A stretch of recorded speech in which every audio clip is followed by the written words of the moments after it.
live, but it's cool.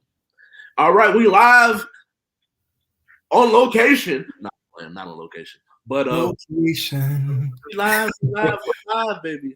Back again for a little extra credit.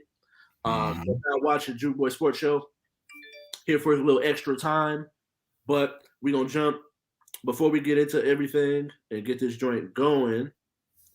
We are going to send a little shout out to the sponsors once again. If you want to do any photo shoots, music videos, podcasts like what you're watching, call the number on the bottom of the screen, 707 Fitboxer. And to jump straight into it, man, because we just gonna do what we do off the hip. Yes, yes, yes. The ESPN does their top 75 list. Mhm. I'm not sure. I don't think it's the NBA's list, It is. It's the NBA's list, but they rank them. but the ESPN took them and ranked them. Yeah. And so Uh, a lot of atrocities on this list to be oh to my keep up goodness. with you. And if you all watched our show previously, there's some people that made our list that's not on this list, and there's certain people that made this list that's not on our list. And Mhm. some of these people, they got them ranked very high. And this Mhm. is the one thing I wanted to say, and I don't want to come off disrespectful in any way, but I want to say it because if you watch the show we just got done wrapping up, when we talked about the NBA history, we both grew up with this love for the game, but the game has to start somewhere. Mhm. And that's the one thing for me that I want people to take it uh, to consideration when we start doing our list. It's no disrespect to the players that played the Bill Russells, the Jordan Mikens, the Dave Cowens, the Bob Cousy's, the Sam Jones. All of these people played on the same team except for one person. And so when you think about it, it's like the game only had so many players at one point. So obviously they're going to get to a certain level and things like that. The talent level was only at a certain level. So it's like you got to get to the game has to start somewhere. But if you can Yes. sit here and look me in the face and you really truly think that George Mikan would do anything with Dwight Howard, I just think that you're tripping, bro. Like that's just my personal opinion. And I just think that the game has evolved. The people are bigger, stronger, faster. And it's no disrespect to the people that played in the 50s and 60s. It's just the nature of reality. No, I actually think that that's really well said, and I'm also going to say, and I'll kind of piggyback into your comments. We respect players of all eras, right? We respect the legends, we respect our elders, right? Gilly the Kid once said, he's like, "You don't believe in the dinosaurs?" No, but we do respect those people who came before because you always have to learn. The apprentice learns from the master, the originator, et cetera. Kobe learned from Mike. We saw it on The Last Dance. He said, "Hey, would you get?" And me is what you got from Mike, is everything from Mike, right? He just was an extension of Mike, right? But before I get into the Kobe disrespect, because I thought that was very disrespectful in these rankings, some issues that I personally have with these lists, right, is what is your criteria, Ralph? Not necessarily you specifically, but the ESPN.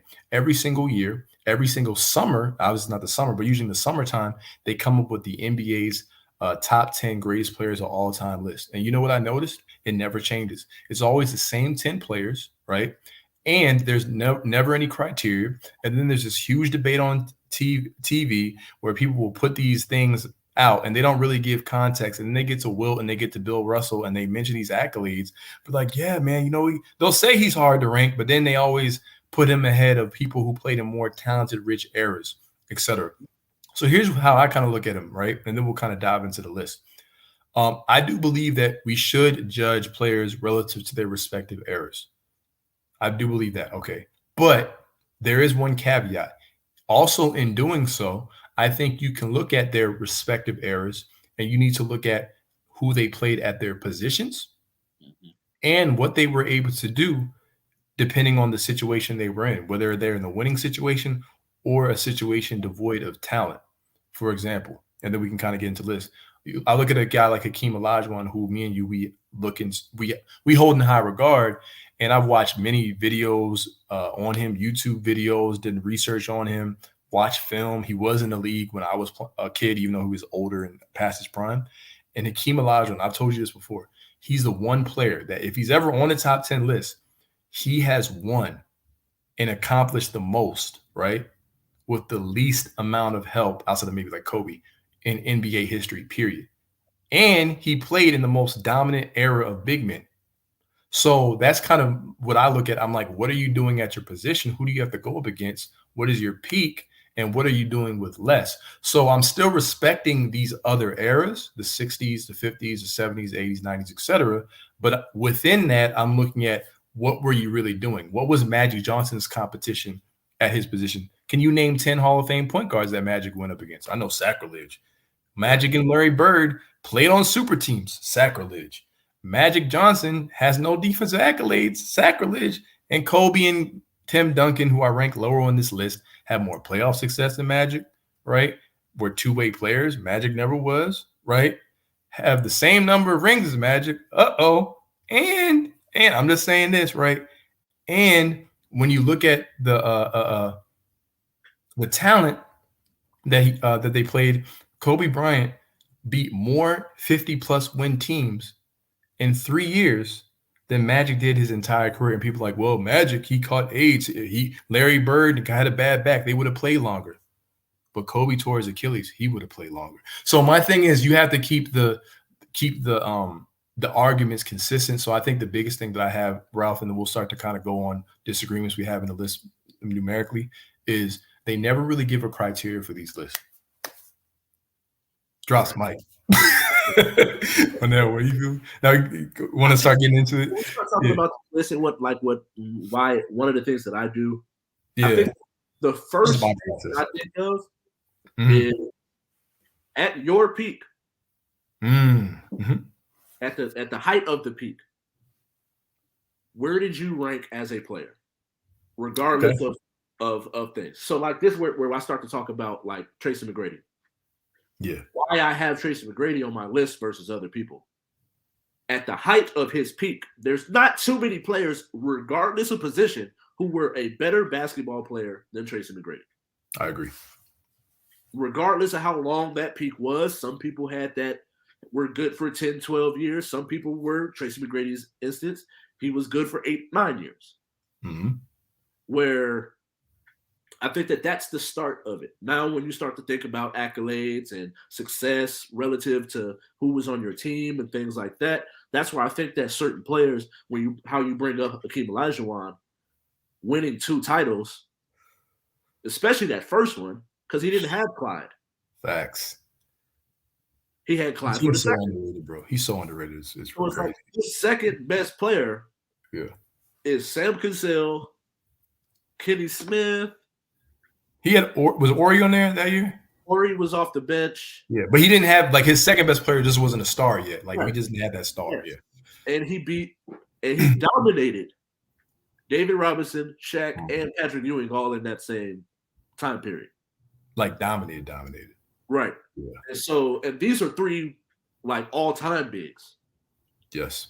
So I think that, like, when you start to think about those things, you got to think about what is your criteria and what is the criteria that we're talking about here, and make it defined. So it's like we know what we're supposed to be doing here. Because now at a certain point, the more ESPN does, as people who grew up wanting to be like, I know me growing up, my dream was to play quarterback for the Miami Hurricanes.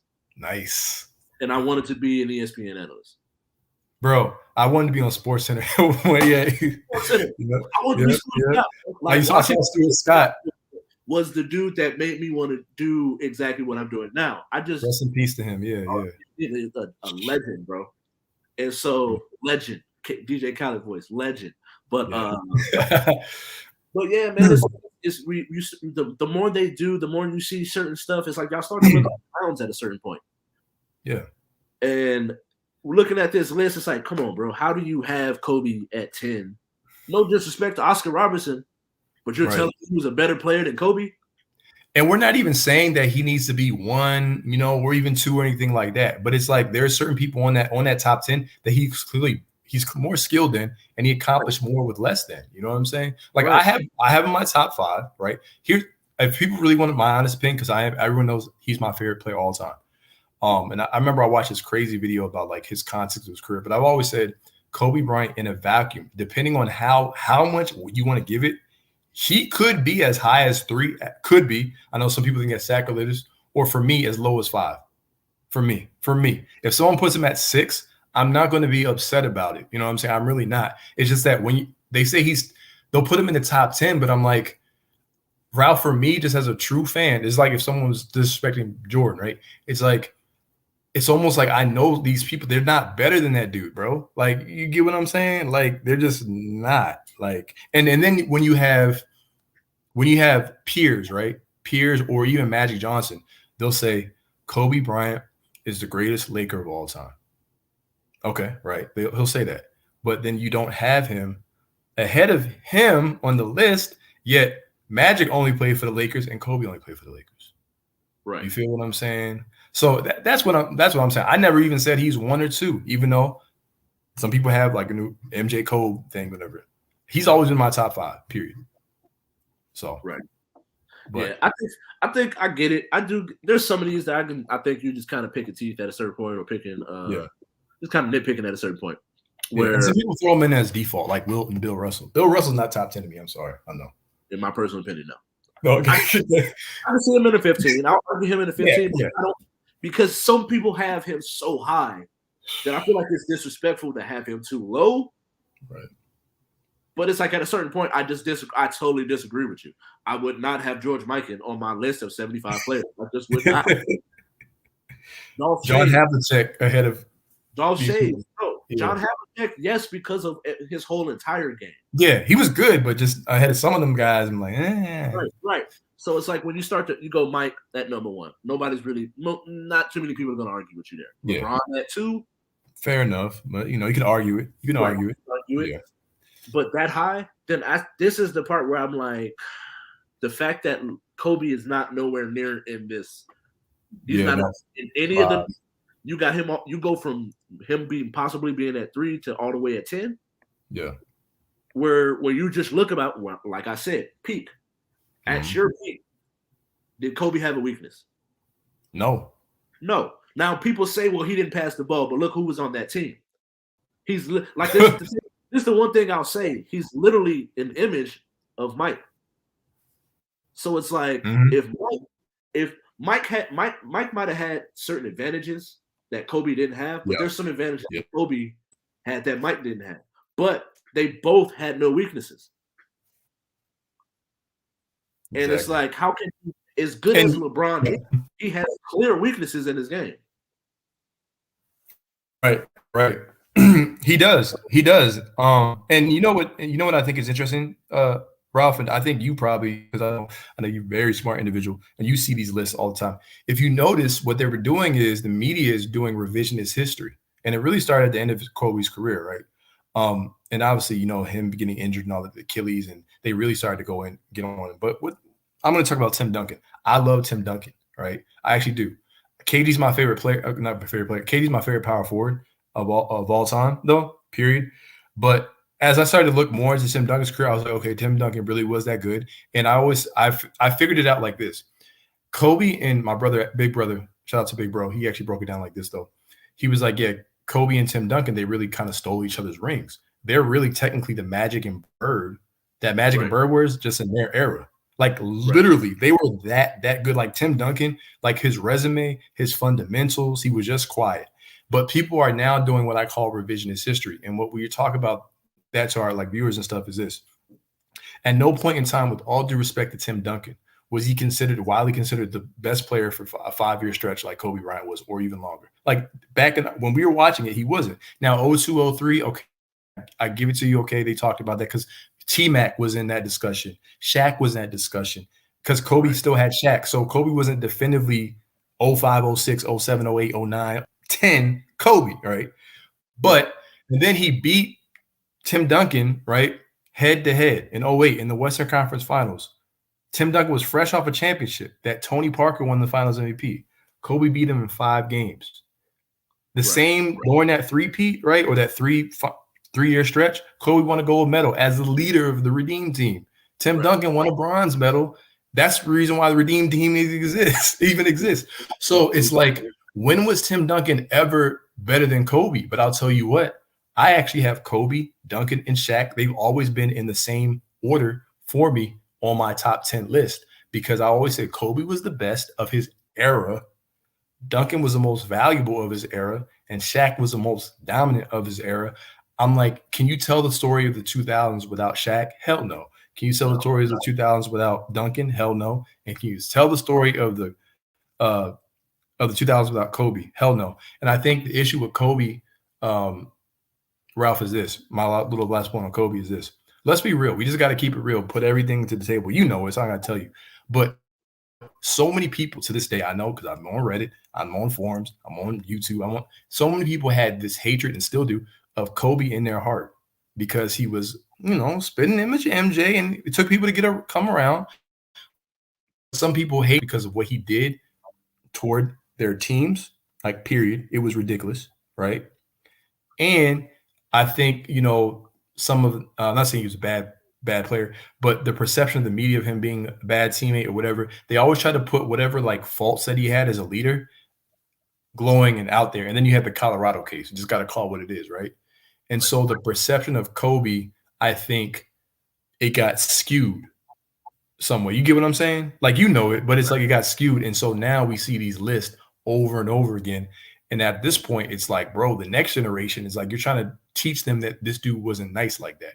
You know what I'm saying? Right. When he really was. He was. So it is what it is. So this is the part where I'm like, meat and potatoes of this, but I'm going to rank them. Okay, all 75? Not all 75. I got to see this. That's a 2-hour show. We gonna rank them at 75. For the people, I'm not gonna take this and post it. Yeah, like that. I might take little snippets. Okay. Leading up to us ranking the 75, but I'm not gonna take it and post it like that. This is just more us doing it for fun, extra content, things like that. So I'm gonna go from 1 all the way down. Okay.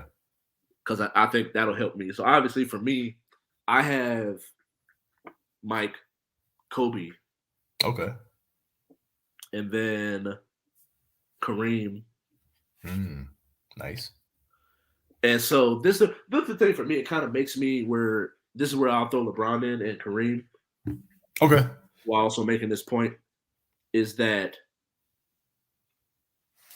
some people will say, like, oh, if LeBron gets the total points scored, he should be the GOAT. While I do think that you should get credit for longevity, I'm not going to take away points away from someone who was considered the GOAT when he left and had nothing to play for. Right. Right. Like, some people, like, LeBron is chasing someone. So if I couldn't catch you here, I could catch you here. Where I was already here. Yeah. So I don't have nothing to play for. People already considered me to go. And then he came back and played at 39 and 40 and still showed that he could hoop. Yeah. While also being out of shape. And so I think that at a certain point, that's why I made the statement of at your peak. Yeah. At the peak of your powers, were you a better player? That's where those accolades will start to be like, all right, cool. I'm going to wipe away all accolades. Now, when we talk about as basketball players, and I'm going to go down a list of things, where do your numbers stack up? Because then they're like, oh, well, LeBron has this many. LeBron's not known as a scorer, but he's had this many points. Well, nobody's can stop you from getting to the rim because you're 6'9", 260, and you're probably the fastest person on the court. You're always going to be able to get to the rim. Right. Now, you start to think about you looking at the numbers. How high of a percentage does he shoot at the rim? Now, if you make him shoot that 15-foot jumper, how high is his shooting percentage at that point? Because he shoots like 34% outside of, I think, 5 feet, I believe. That's what Basketball Reference says, like 34%. And then we all watched The Last Dance, and they highlighted Michael Jordan's numbers. Yeah. Shooting the mid-range. Yes. And how high of a percentage he shot in that 15-foot range. Yeah. And so I think that at a certain point, you got to start having those real conversations that break down where, I'm going to give you points for doing what you were able to do, i.e. Kareem versus Akeem Olajuwon. I do think that Akeem Olajuwon is a better basketball player. But I agree. Career, I don't think that Kareem was like that far off. Yeah, I don't think he was bad or anything like that. Yeah, he wasn't that far off. So at that point, when you're that close, now I got to look at your careers. Mm-hmm. And that's where I'm going to give a little bit more credit to Kareem because he was doing it for 20 years. He won Finals MVP, I think, at age 38, and Right. Kareem started to kind of tail off 34. It's like he got injured. Right. 34. Yeah. And so when you start to look at it, and that's where it's so close. Where for me, my top 5 is Kareem, LeBron, and Magic. Okay, so you had Magic 5, LeBron 4, right? Yeah, LeBron 4, Kareem at 3, Kobe at 2, and Mike at 1. Okay, no, that's cool. I don't have an issue with that. Like I said, everyone's personal list. Obviously, we had for me. You wanted me to give you my 5? Yeah. I've always had MJ at number 1. All right. So I actually have Kobe at no, excuse me. I have LeBron at 2. I know as big as a Kobe fan, I've always been a Kobe fan. But the only reason why I have LeBron because my heart has Kobe, right? It's Kobe every day. But the only reason why I put it down objectively in my head as LeBron is because I always say this. People say, well, he did win without Shaq, and he did. However, and LeBron had the super teams. I actually argue he's not the GOAT, but if I were to argue a GOAT case, I think it's a little bit stronger. He actually has multiple peaks to the point where people don't even know what his peak is. Kobe didn't ever really have that per se. At least not at that level, because LeBron, you can look at 2009, you can look at 2012, you can look at 2018. Like, it was actually ridiculous. And he was robbed of a Defensive Player of the Year award when Marc Gasol, who was on the second team, all defensive team, won it when LeBron should have won it because they didn't want him to get Jordan. So as I got older, I became more objective. I started to see things a little bit differently. And when Kobe was playing with Shaq at 22 years old, LeBron was taking the team to an NBA Finals. Yes, it was in the Eastern Conference, but Kobe didn't have the leadership. He really didn't have the leadership because I saw his maturation process. He didn't have the leadership to do that.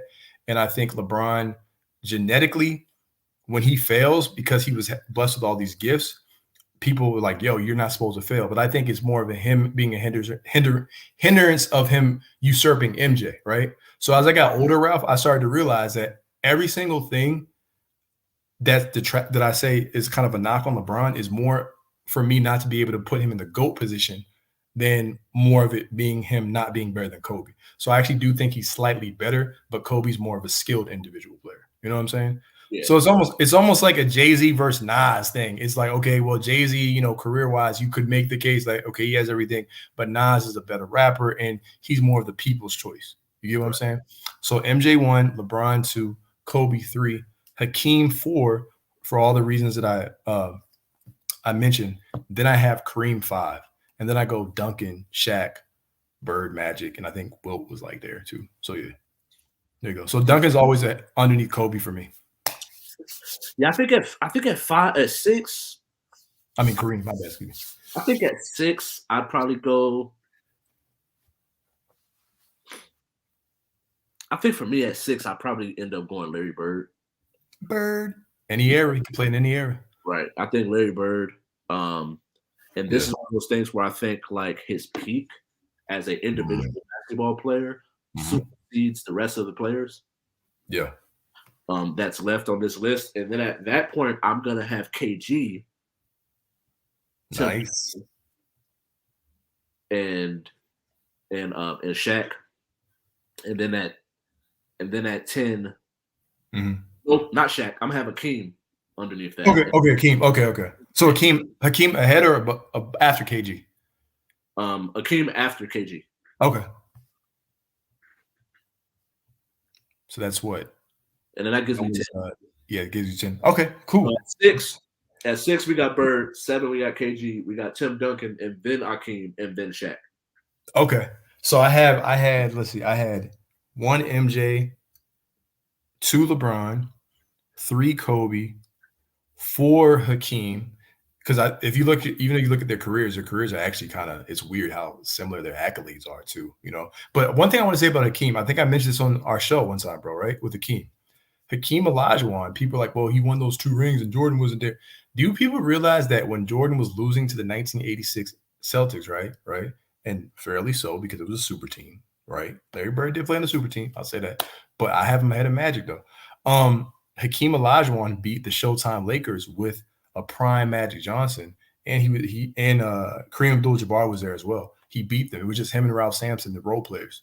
And so then he went to the NBA Finals. I think he was like 22 against the 1986 Boston Celtics, right? And he lost. And so after that, he never had a team because Sampson got injured. And so Hakeem's like, give me some help. So he went through some of the same ills that Kobe went, and they said, oh, well, he's not a good teammate. He's this, that, and the third. You know what I'm saying? And I think Hakeem Olajuwon's last game, the last NBA game was the same day as Kobe's last NBA game. You might have to fact check me, but there's some crazy parallels with them. And, Kobe trained with Hakeem. You know what I'm saying? So I always felt like they were kind of tied to the hip together. So I had Hakeem 4, Kareem 5, because it's kind of like what you talked about, bro. When you look at eras, bro, I always say Kareem is by default. People always put him 2 or 3, but I'm like, when you look at Kareem, he didn't do anything for me without Magic and Oscar Robertson, and he did play his first 5 years pre the NBA-ABA merger. However, he did play longevity-wise, and he won a Finals MVP at 38, but he was also getting like 4 rebounds, 6 rebounds, 7 rebounds, and guys like Moses Malone were taking it to him. And he got swept in the NBA Finals, which nobody ever mentions, by the way. Him and Magic got swept in 83 versus 76ers. So, like, my thing is, like, once I start to do more research on it, I'm like, Kareem is a top 5 player all time. But I have to put him below MJ, Bron, Kobe. I think me and you have him you had him at 3, right? Or you had 4? You had Kareem at 4. Yeah. Yeah. 3. 3. So, yeah, LeBron. Okay, right. So, yeah, but we both have him in our top 5. I think if you put him out of the top 5, then it's kind of like, I don't know.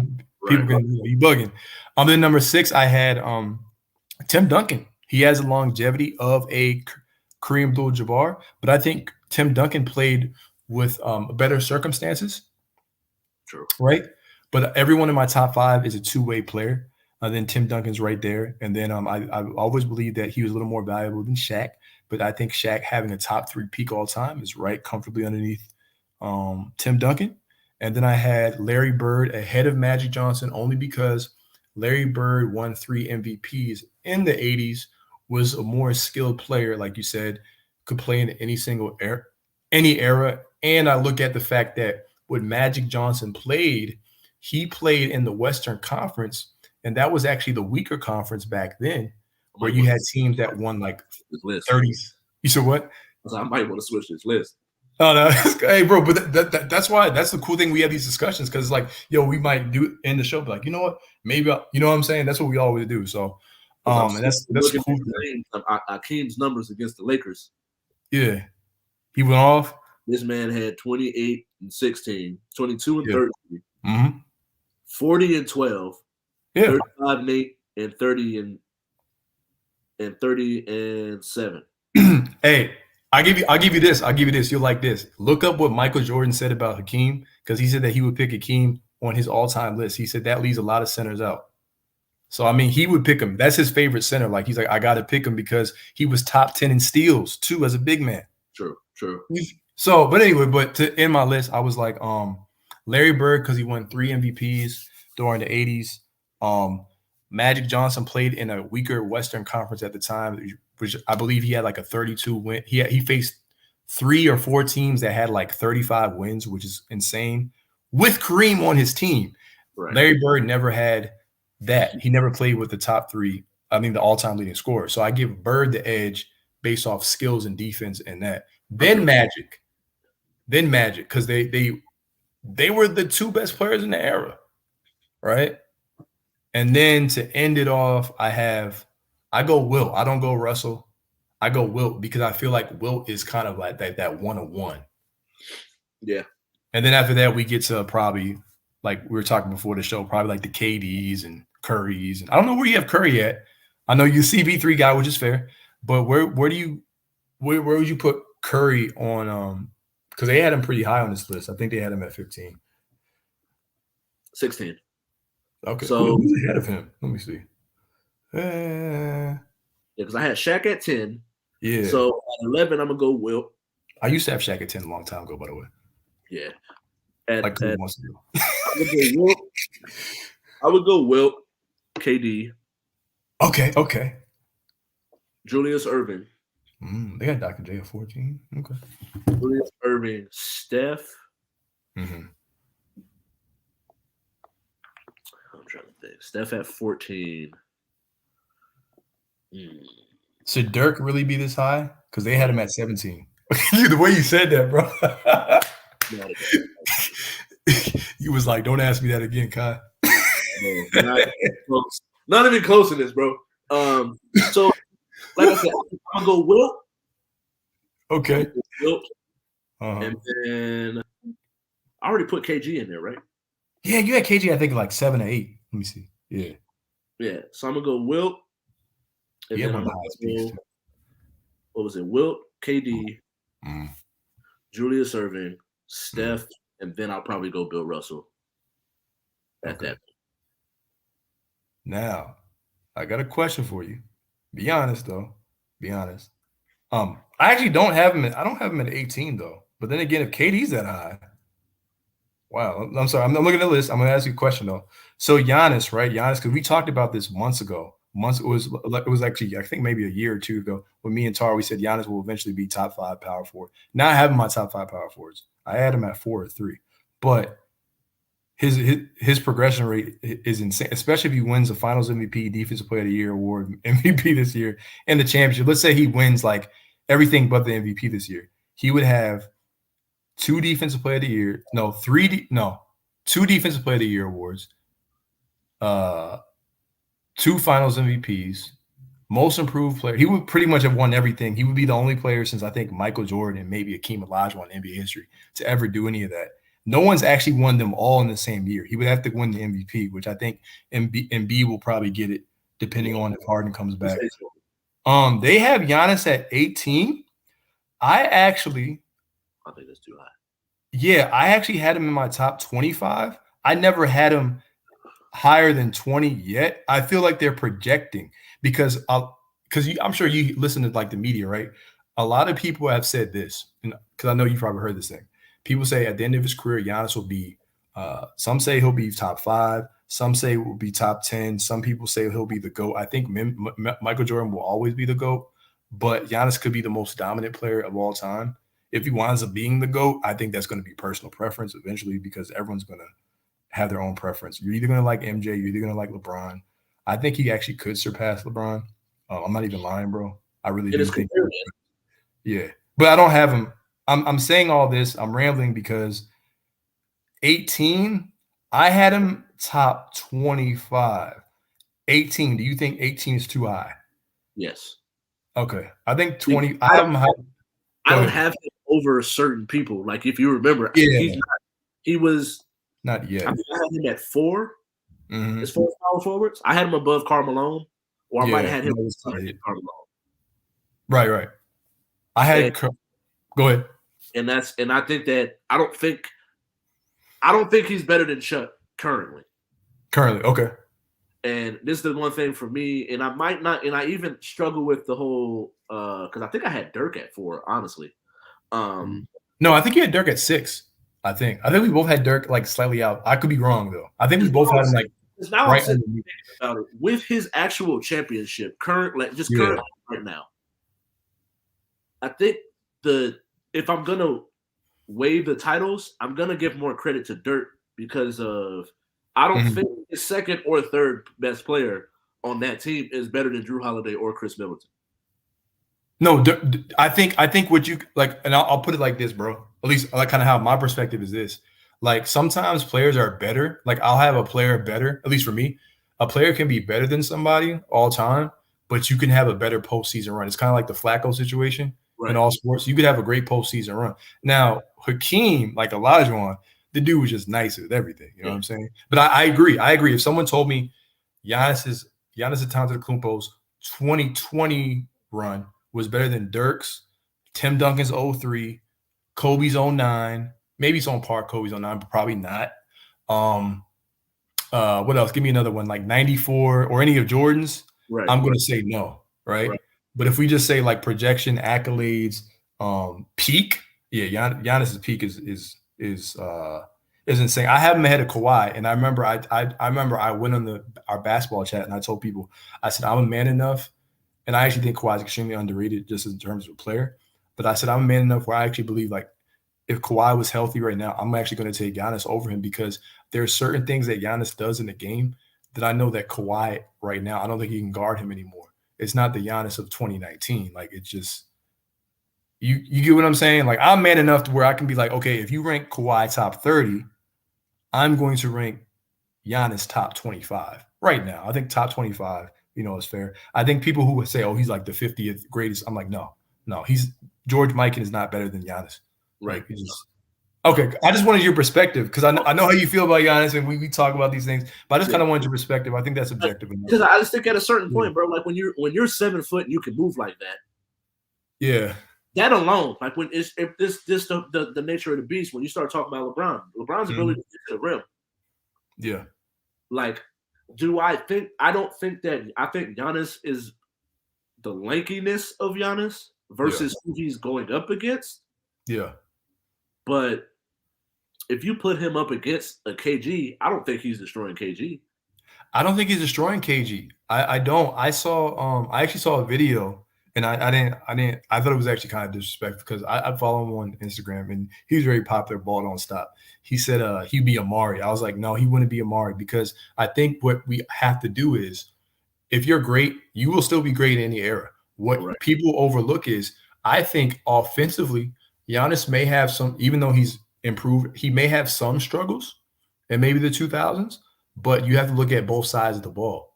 Defensively, look at what his rebounds are now and his blocks are now. In that era, his rebounds and blocks are going up because the way the game's played, the floor is shortened. So you're going to get more defensive stats. So that's where, like for me, Ralph, it's like, okay, I think a lot of people try to nitpick certain things, like, but you're looking at one side of the basketball. And he's just athletic. Not everyone in the 2000s, I'm just being real, outside of like Amari and KG, were as athletic as Giannis like that. Like they just weren't. You know what I'm saying? So I do think that there's some people that he wouldn't be better than. I don't think he would have this against certain players. I think he's in the area that fits him where he could be the most dominant. Yeah. Offensively and defensively, because I don't think he's strong enough to battle with Tim Duncan. Yeah, Tim Duncan was sneakily strong, and I think with Duncan it was because even he'll get. I think he will get ultimately the title. I think if he continues at this pace, I like his mentality. I tell people Giannis, because like, oh, you always talk about Giannis. I'm like, what it is was because I'm a Kobe guy. What I learned after a while is once he started to improve his skills, and he wanted to improve his skills, and I would listen to his post-game speeches and see the results. It's the mentality that he has that I like about Giannis. The fact that he was a street merchant and he wasn't a high school phenom.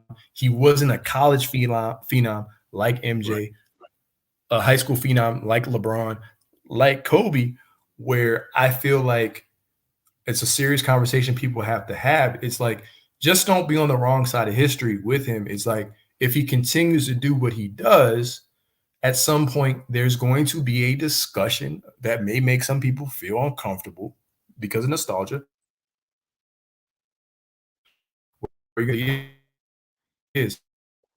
But I'm kind of in the Kendrick Perkins, and I don't usually agree with Perkins, but I say, let's hold off on the GOAT talk for now, even if he's progressing at a crazy rate. And he's progressing, I see in this game. But I think what he said was the most dominant. He could take what Shaq, because Shaq even sticks up for Giannis, because I feel like deep down in Shaq's heart, he knows what Kobe used to say, what Shaq could have been. Yeah. And we're not knocking Shaq. Shaq underachieving is still like a top 10, top 5 player, which is scary. But it's because, like, I think Shaq looks at him like, bro, you remind me of me when I was young, when I was in Orlando. But it's like you just have that extra. He has a drive. Yeah. You feel what I'm saying? That's what I started seeing Giannis. And I used to call up my boy Ricky, which we still got to get together. I was like, yo, Ricky, I was watching that run. I was like, Giannis might be the one, bro. He kind of reminds you of that.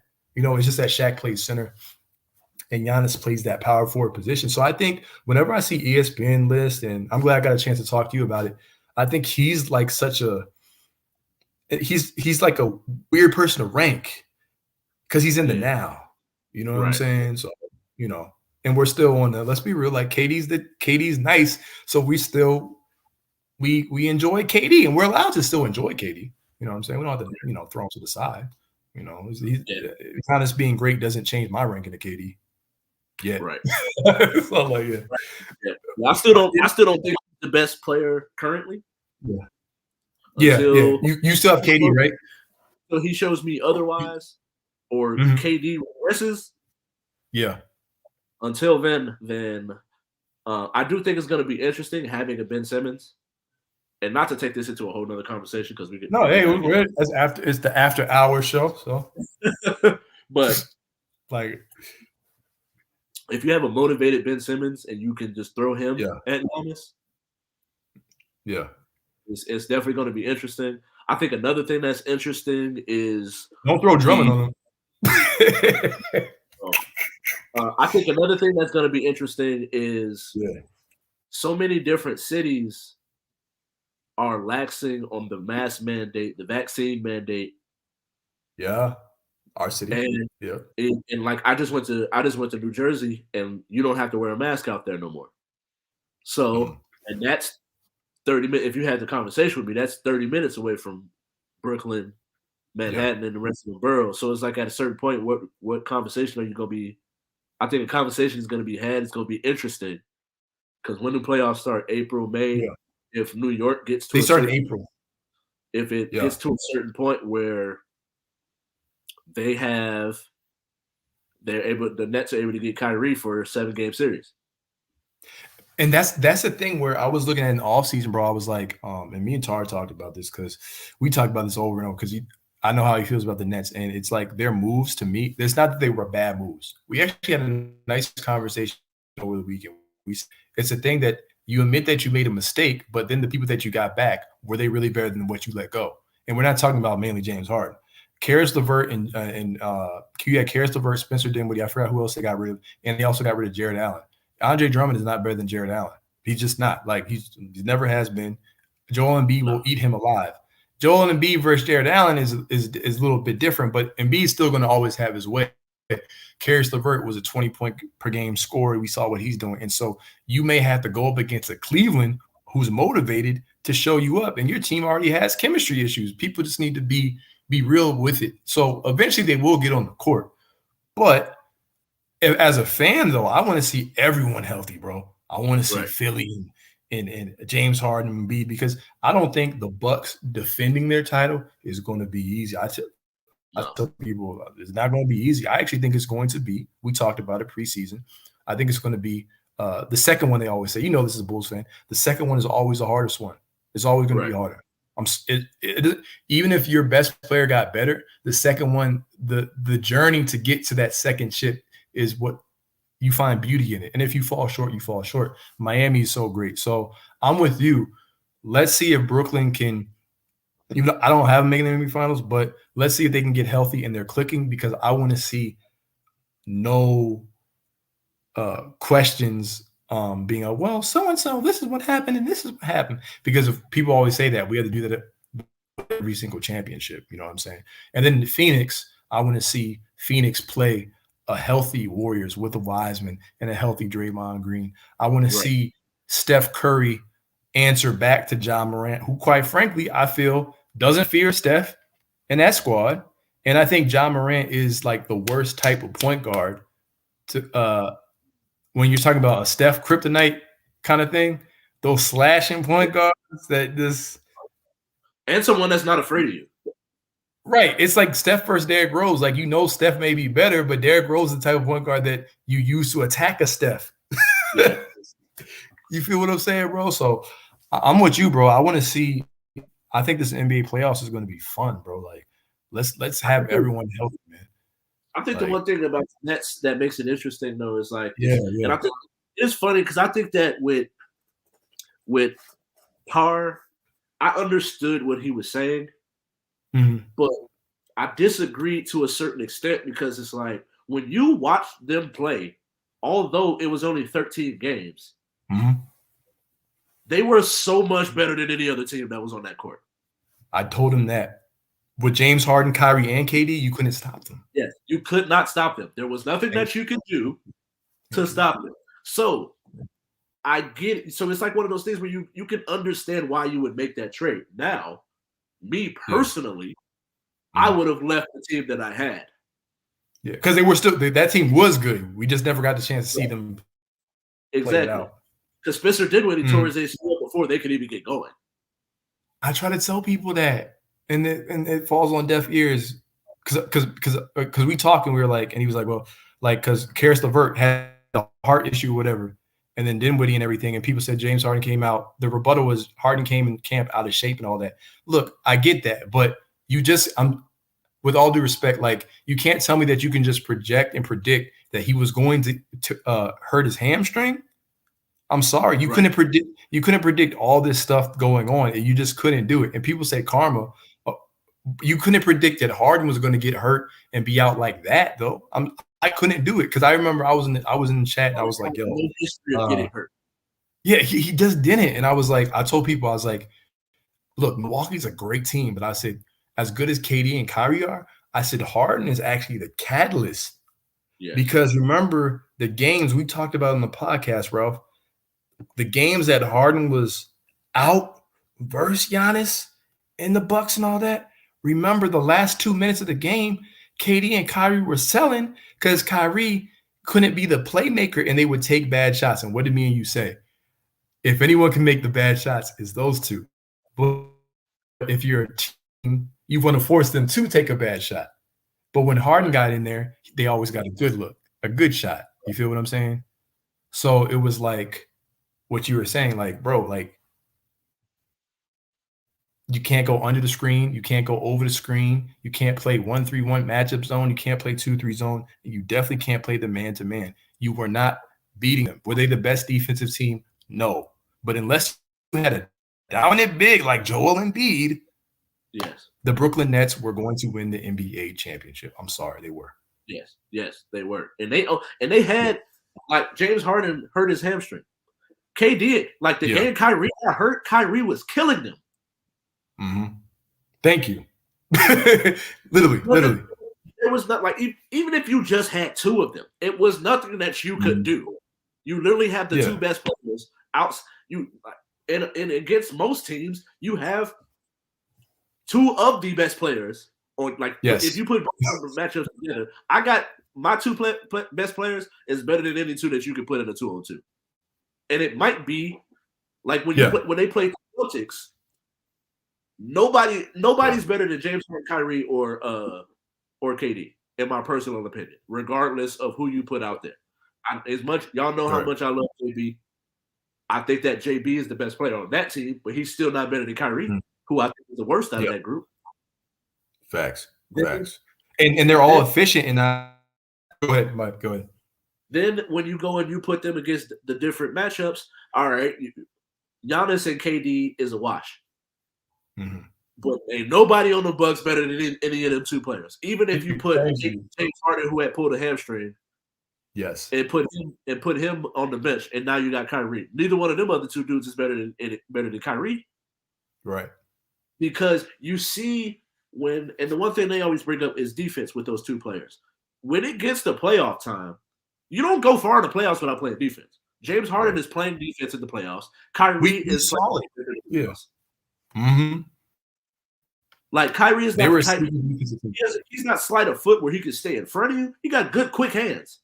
Mm-hmm. Which is that's it's an attribute within playing defense that if you play defense, it's not always about being able to stay in front of them. Is can you make it difficult for them to get the ball up the court? Can you make it difficult on them when they shoot? And can you get turnovers? And they had guys like Bruce Brown and others. You know, obviously Aldridge Heat wanted to have the heart situation, but it's not like they didn't have a bench. It came down to obviously injuries, and we don't trust Steve Nash. Steve Nash didn't make the proper adjustments, right? There were so many different things that went wrong. My only issue is, and I always say this, it was, and this is, I just keep it real with people, right? It's Phoenix Suns, even the Phoenix Suns, they lost, right? You give credit for the Phoenix Suns for getting to the NBA Finals. They had to do what they had to do because people say, well, you know, they beat the Clippers, and you know how I feel about Kawhi and PG, and Kawhi's my favorite player, but I'm also objective enough to be like, well, hey, remember now, CP3 missed 2 games. You know what I'm saying? And then with the Bucks, oh well, the Brooklyn Nets, yeah, boy, if we're fifth, we all be drunk. You can still acknowledge the fact that okay, you can believe that the Nets would have won. It didn't happen, but Giannis still performed in overtime when he needed to perform. So you have to give Giannis that credit. And then when they did finally get to the NBA Finals, he shut everybody up because like people are like, oh, Chris Middleton this, but they were actually down 0-2 with Chris Middleton in the lineup, and like, well, there goes that narrative. And CP3 was actually, there and all that kind of stuff. Giannis comes back from a hyperextended knee, which, as a kinesiology, I know all about those things. You're not supposed to come back. That's bro. And we talk about performance and stats, bro. That was the thing. I called my brother. We're like, bro, this is the craziest thing we've ever seen. Like literally, like when I say it's the craziest thing, I don't know how Giannis came back. I really don't. I'm still trying to wrap my head around it. He came back from a hyperextended knee, played in the NBA Finals, averaged 35, and you had a 50-point closeout game. A 50-point closeout game, right? And you shoot 87% from the line. You go to the line 17 times and make 15 shots. So every narrative that people had about you, you were like, okay, well, I closed the game out. Well, I hit the free throws, which I was struggling with the series before. Oh, I got hyperextended, boom, boom, boom. So now you give him the chip. Now this year you say, okay, well, let's see what he does against an even more loaded Eastern team. So my whole thing is like we talked about is more every team should get credit, win, lose, draw. Mm-hmm. But you can still get that Brooklyn with all their pieces before Harden requested a trade was a great team. Not just a really good team, they were a great team. You know what I'm saying? And I think what people try to do, Ralph, not saying you do this, but I think people try to just nitpick and pick and choose what the narrative is. I'm like, no. Really what happened was Brooklyn was the best team. They got hurt. Giannis still did what he had to do, because if he didn't do it, then I think you could actually, criticize him. Phoenix Suns were a good team, and they blew it because somebody took it from them. Now this year, both teams are trying to rematch, but there's going to be adversaries in their way. The Warriors are in their way in the West. Everyone is in the Bucks' way this year. You know what I'm saying? In the East. You know what I'm saying? But if you want to speak real quick, because I know we're almost going an hour. How do you feel about Philly though? Because we didn't really speak on Philly. How do you feel about that Harden, Embiid, Thibault? Okay. Where James Harden is really going to have to he's going to have to shake off that narrative that he doesn't perform well in the playoffs. Oh, yeah. I do think that that's one thing that's going to have to happen. You can't have him play like how he played in Houston. Mm-hmm. And he's got to get into shape, man, because it's going to be a grind. If you got a Joel Embiid, it's going to make it easier on him because Joel Embiid is being so dominant. But I think the smart thing for him in the long run is to play through Embiid. Yes, let Embiid go to work. Let Embiid go to work. Yeah. Let the big man eat, and then play off of that. Once people start converging, then you can do your whole dribble, step back three. But it's like when you going out there trying to do all of that, it's like that's now because the reports that I'm hearing is the difference in philosophy between a KD and a Kyrie, as well as Harden. It's like now if that's really the case, it's really going to show what you got when it comes to a how this Philly team is built, because they're not built for you to be dribbling the clock away at the top of the key. Facts. So Embiid is not finna ride for that, especially with the way he's been playing. You need a rock. Oh, bro, man, I can see. I'm not things, man. I'm not playing no defense, especially if like Shaq is someone that talks to him all the time. Mm-hmm. It's like, yo, you got to get your big man involved. So it's like if he's smart, he'll play through Embiid. I do think that them two alone, that's when you start to talk about like your two best players versus these two best players. They can get you to a certain point, but once you get to a Milwaukee, once you get to a Brooklyn, like Miami or Brooklyn, I think that they can beat a Miami. Yeah, with just the two, because I don't think that when it comes to the playoffs, your stars got to be stars. And it's cool. It's cool and all, but who else out there outside of Jimmy Butler gonna be able to take advantage? Yeah, Of this match. Yeah, that's the thing with Miami. I know we talked about it in the preseason, and shout out to Miami, shout out to Eric Spoelstra. They're great. The thing with Miami is they're running on revenge. They have revenge in their minds. And the one thing is that they're the one team, and I told people, I was like, I didn't believe in Miami. When I meant I didn't believe in Miami, I'm talking about believing in winning the championship. But I do believe that's a team that you do not want to get into a series. We knew coming in defensively what they were looking like. And you look at their roster, you have a Kyle Lowry, good defender, can take charges, who's very, very annoying, right? You have a PJ Tucker, so you get him defensively. You have a Markieff Morris. You have a Bam Adebayo. Giannis only averages 20 points per game versus Bam Adebayo.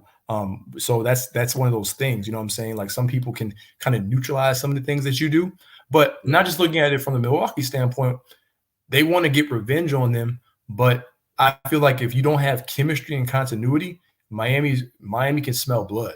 And if Philly or Brooklyn, I'm just saying, if Philly or Brooklyn is not where they need to be, right? And they're not where they be, or James Harden wants to do all that dribble, Miami will put on a master class, I truly believe, versus a team like Philly, and Bam Adebayo is not going to, he's not going to, Bam Adebayo is not backing down from Joel Embiid regardless of how big he is. And Bam's athletic. He saw Giannis and he's taking the ball from him. So I think that's one of those series where a Doc Rivers could get outcoached versus Eric Spoelstra, or a Steve Nash could get outcoached by an Eric Spoelstra.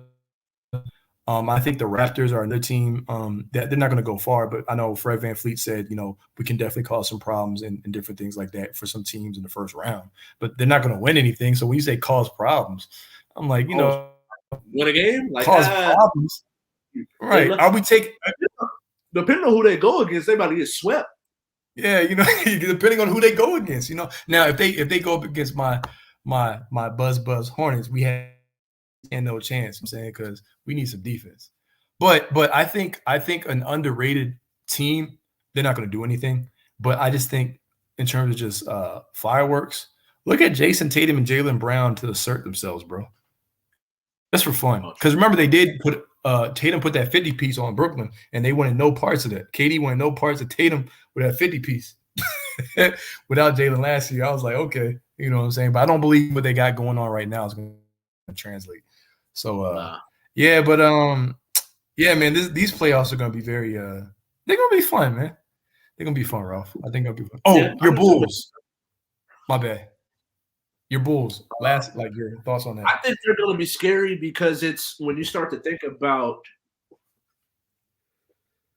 when you shorten your lineup when you get to the playoffs.